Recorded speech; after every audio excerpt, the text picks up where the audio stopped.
Assalamualaikum warahmatullahi wabarakatuh. How are you podcast listener today?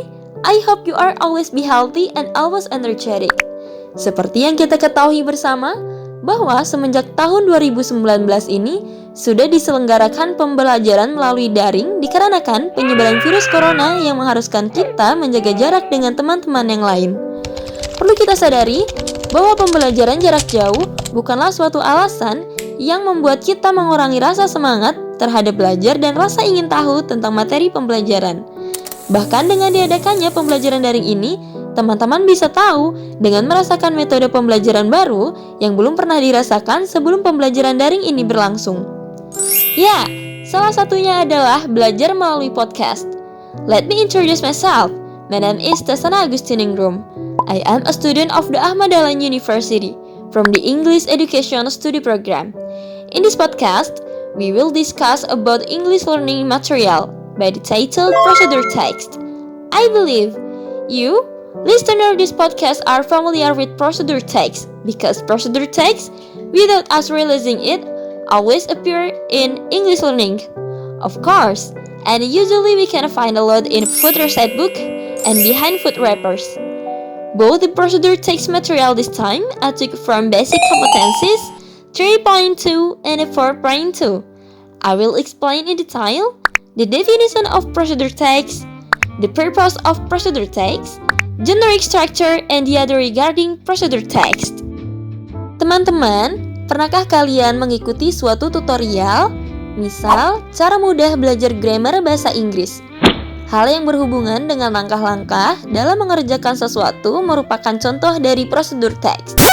Lain halnya seperti descriptive text yang menjelaskan sesuatu secara spesifik.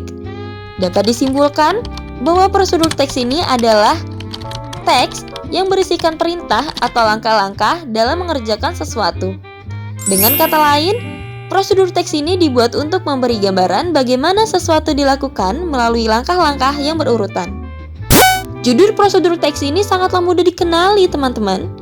Biasanya diawali dengan kata how to.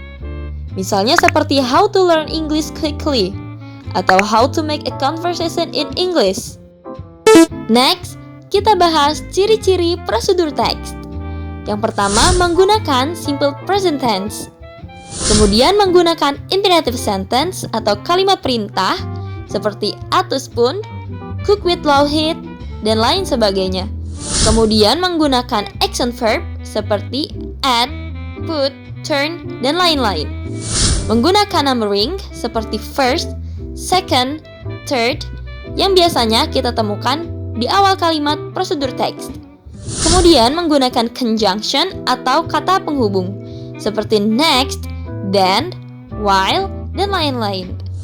Menggunakan adverb seperti kata keterangan untuk memperjelas tahapan yang dilalui seperti correctly, carefully, slowly, for 2 minutes, dan lain sebagainya. Nah, teman-teman, di dalam prosedur teks ini memiliki jenis-jenis. Yang pertama, prosedur teks yang memaparkan cara mengoperasikan atau menggunakan sesuatu. Misalnya, how to use camera atau how to use rice cooker. Kemudian, prosedur teks yang memberikan instruksi dalam melakukan kegiatan tertentu.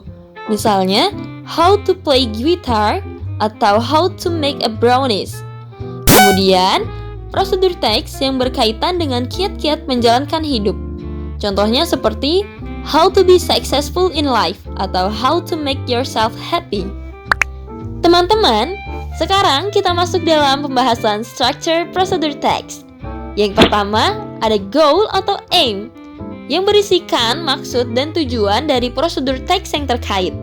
Kemudian ada materials, yaitu berisikan bahan-bahan yang diperlukan untuk melakukan tahapan sesuatu prosedur teks. Kemudian ada steps, yaitu daftar langkah yang berurutan untuk menyelesaikan tahapan prosedur teks. Yang terakhir, result, yaitu hasil dari langkah-langkah yang telah dilakukan. Next, sekarang teman-teman masuk dalam contoh pembahasan prosedur teks.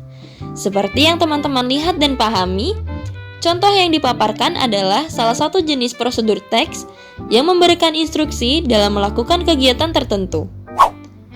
Dari contoh prosedur teks yang telah dipaparkan ini, Teman-teman bisa menganalisis bagian structure prosedur teks seperti goal, materials, atau results dan step yang ada dalam prosedur teks yang telah dipaparkan.